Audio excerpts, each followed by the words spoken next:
And so that's how that, and then of course, it's right in the middle of, right in the middle of war, East Coast, West Coast. So, so the song is like, we all pumped up about the song, sounding good, and Pac is passionate, he's going in.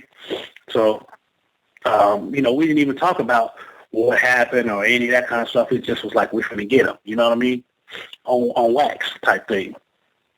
So, we played it. He played that. It was like some parts on there that I don't even think people even heard, where he was cussing the people out and talking crazy, and he was really going in. I think they might have cut that stuff out. Some of it is. I had an engineer and I got a version of it where the mic starts cutting out because he's yelling so loud in it. Right, right, right. Yep, exactly.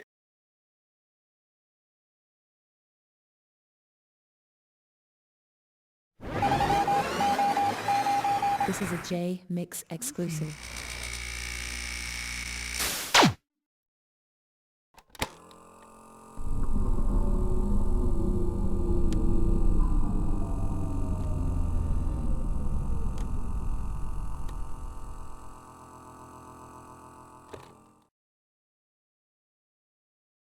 I got to get nostalgic. At the time, did you realize that, I mean, that how colossal of a diss song that was?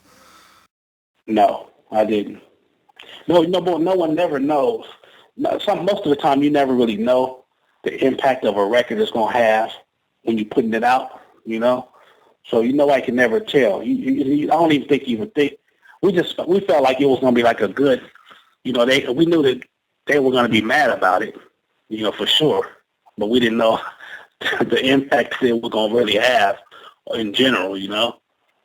So, I mean, you've answered this, but I'm going to go ahead and ask it anyway. So, was there any noticeable change of Tupac from the Me Against the World times, getting out of prison, going to death row? Was it the same old Tupac? Nah, it was definitely a different Tupac. It was a more angrier Tupac because, he just felt like he was just being punished for just speaking and being who he was. You know what I mean? And he was trying to be somewhat passionate and somewhat of a nice guy and respectable guy, on wax. And then they basically, like I say, they stabbed him in the back and turned on him. Society as a whole, you know what I mean? But it just was a black man coming up in the music industry that wasn't scared to bite his tongue and just said what he wanted to say. They don't like loudmouths, you know what I mean? They're just people, period. Just don't like a person that'll call you out and tell you the truth and point the finger at you, if you're wrong. You know what I mean? He'll speak up and say something about it. So most people really don't kind of like that boisterous type of a person. So, and he became that person much more after he got out of jail. But before then, he was humble, subtle. He still has, his loudmouth ways. But when he, went to jail, he came out. He had enough time to just fester and just build up a lot of anger while he was sitting down. With disbelief, he's like, man, I'm doing rap music and I'm going to jail. I don't even, I'm not even in the streets anymore. And now y'all want to go out the way. And so no matter what we do as a black man, we still can end up going to jail. You still want to try and stop us from succeeding, whether we're trying to do something positive or negative.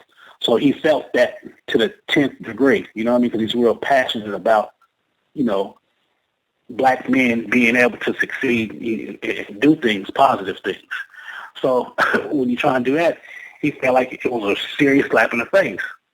So he was so mad, and, you can hear it. He was just really, really bitter and mad and disappointed at how he was treated, Because of Suge Knight's stature, do you think that maybe Tupac felt empowered or bolstered by Suge? Most definitely. Yeah, definitely. That definitely helped fuel. It's nothing like knowing that you got an army behind you. You're going to really you're going to take it there. You know what I mean? If I don't have to worry about building an army myself and this person already has an army with him, you know what I mean? It's no stopping you. You feel like the United States and Russia at that point, There's nothing you can't do, nobody you can't touch. It's almost like being in the mob or the mafia or something, you know. You know, you got soldiers, you know, who's going to stand in your way. You know, you want to crush everybody at that point if you have something to get off your chest like that. Was Tupac a Blood Gang member? Definitely not. Nope. Nah, Bay Area dudes, we don't gang bang. We're more players up in the Bay Area. It's not no gang banging. We're about, you know, chasing females. We're not about, you know, shooting and killing. We're trying to get money and females and kick and have fun. The reason I asked is the MOB references in songs. Does that go back to the Oakland and Bay Area term of just mobbing with a crew as opposed to member of Bloods? Right. Yeah, it's a Bay Area thing. It's a Bay Area acronym. What do you feel that people's biggest misconception is about Tupac? That he was, you know, loud and crazy and, you know, like he was just a crazy guy. He really wasn't. He just was an intelligent, he was an intelligent, crazy guy. You know what I mean? So if you're so that intelligent, people can take that sometimes as crazy. You know, like they probably think that Einstein was crazy, but he was just intelligent. You know what I mean? I mean, mind you, he did have his, everybody got their flaws and their, you know, their bad side, bad ways. But, you know, a lot of people used to think, but they don't think it no more as time went past. They really got a chance to see in-depth interviews and more stuff that's leaking out now. People are finally getting to really know him, you know, other than what the negative press was about him. When was the last time that you saw Pac? I think the last time I seen Pac was when he got into it with Puffy and Biggie at the, I think it was a Soul Train Awards. He got into it with him. That was in the back. Yeah, that was the last time I seen him. Yeah, that was the last time, because I was in the audience with my homeboy Big John and Jody Gerson. And we were just sitting there, and Pac ran up the aisle and stopped and seen me and gave me a hug. I'm like, "What's up, Mike? How you doing, man? You know, I'm in some funk right now. I'm gonna hit you up a little. I'll talk to you a little later, man. You all right? You cool? You okay?" I'm like, "Yeah, I'm cool. All right." So he ran in the back. Him and Suge ran in the back. So you It didn't? was crazy. You didn't get right a in the chance middle. Did I get a chance to what? to actually see the confrontation? No, I didn't see it. I didn't see it at all. I just seen him in his army fatigues running up and down the aisle. He should. I just got a few more, man, and once again I appreciate the time. No problem. How were you brought in for the Are You Still Down album?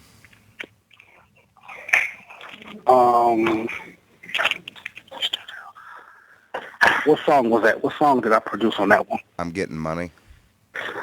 Okay, that was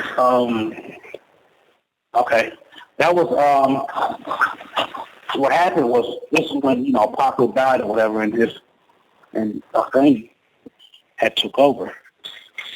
And so she had started out doing the right thing.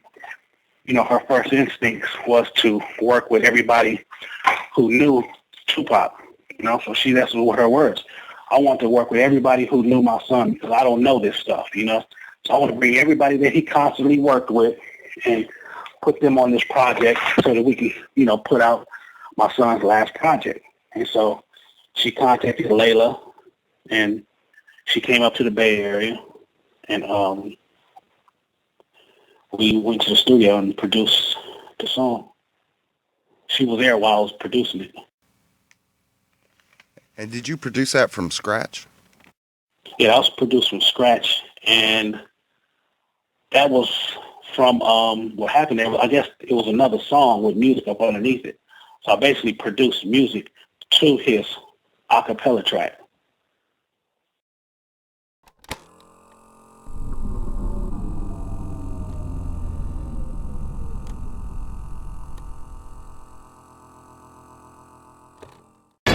Hey all, it's Jmix here, and I want to thank everybody that took the time to watch the video.